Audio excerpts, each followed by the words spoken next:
Alrighty, so once you have completed the locomotive, you're going to move on to the next step, which is tender construction. Tender is really simple. You have one tender body, two tender trucks, you have two truck pins, these guys here, and finally the drawbar pin. These guys go into little holes here. This is where the trucks go, here and here. And the drawbar pin goes right here, but we're not going to put that in yet. We're going to wait to put the drawbar in. So, before we assemble the model, we're going to need to paint it. And like usual, as same on the locomotive, we used charcoal. We're going to be using charcoal on this guy as well. The entire model needs to be painted in charcoal. And we'll do some slight coloring differences with some gray, this slate gray that we've reused before, and of course a little bit of some light ivory. Alright, so to start off, we're going to use charcoal and we're going to paint the entirety of the tender in charcoal. Every square inch of it, every little detail, every little piece inside of here, all the underside, all of that, charcoal.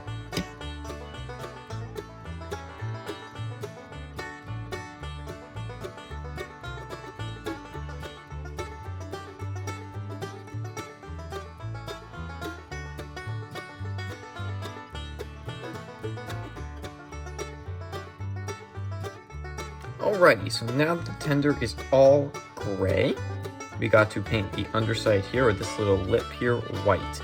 Paint that white, and your tender's pretty much done. So let's go ahead and paint that.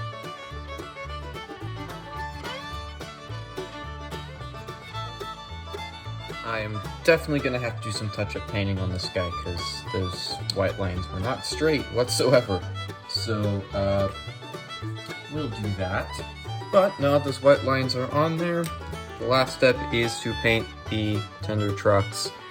These guys can be can be painted in the charcoal gray. You don't really have to. Really, the only thing you have to do to these guys is paint the bearing boxes gray. I think they're also called churnal boxes, but I'm not 100% sure. But basically, these guys right here, these things seem to be painted silver-ish. So, take a little paint and just brush on some silver.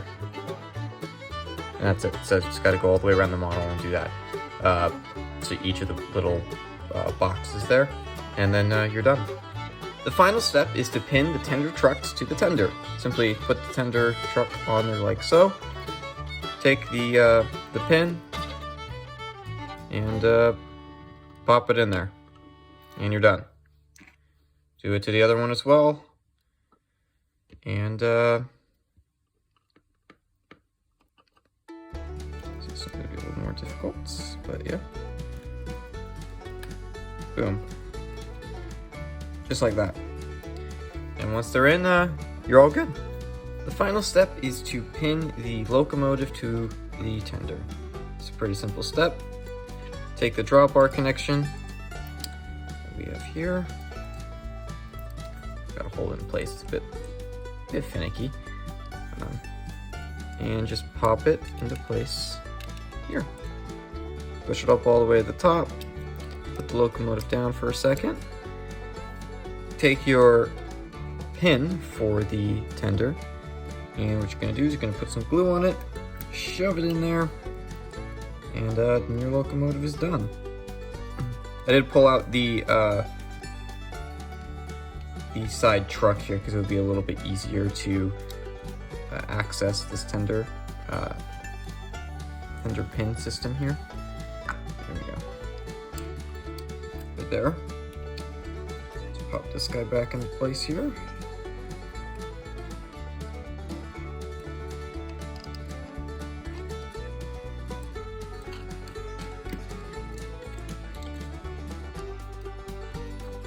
Alright, let's get a better look at this guy. So here we have it, folks, the completed C-19 locomotive. This has been a long project. I mean, I announced this project back in, way back in the summer, and now it's finally done. here it is. So, some quick little things before I sign off here. The model has free rolling wheel sets and moving side rods if you have a resin printer and a resin printer only. If you have an FDM printer, you will not be able to print the components small enough or the little pins necessary to make this model a free rolling model. One more thing to note is that this model is not a operational locomotive, meaning that there is no motor, there is no gear sets. This thing is designed for display only.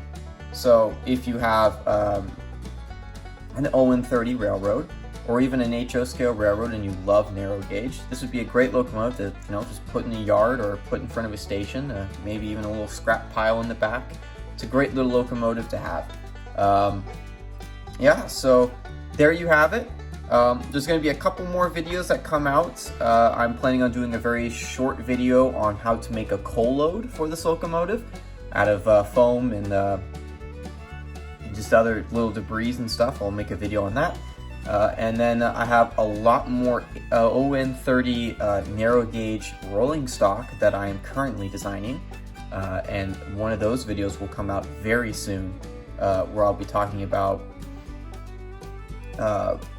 one of the pieces of rolling stock that I'm very excited about.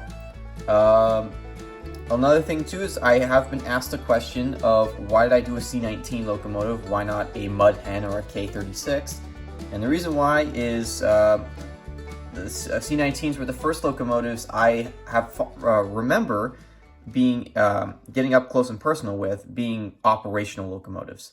That was really wordy, but basically I got to go to Knott's Berry Farm when I was younger all the time, and I got to see the C-19s, the two operational C-19s that they have there, and they're the first steam locomotives that I ever got to see that were operational.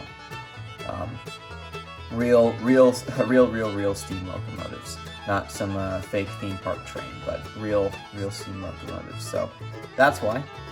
Another question I got recently is, again, going over the K27 and the K36, is am I going to do a mud hen? Maybe, actually. I do really like the mud hens. So I might actually end up doing that. We'll see what happens. But as of right now, this is the model. The model is, as of the time this video has released, will all be released on Colts 3D, so you will be able to pick up this model if you like. So I hope you enjoyed the video. Thank you for following along with this project and giving me all these tips and tricks throughout all these different projects. And I hope to see you all soon. And happy railroading.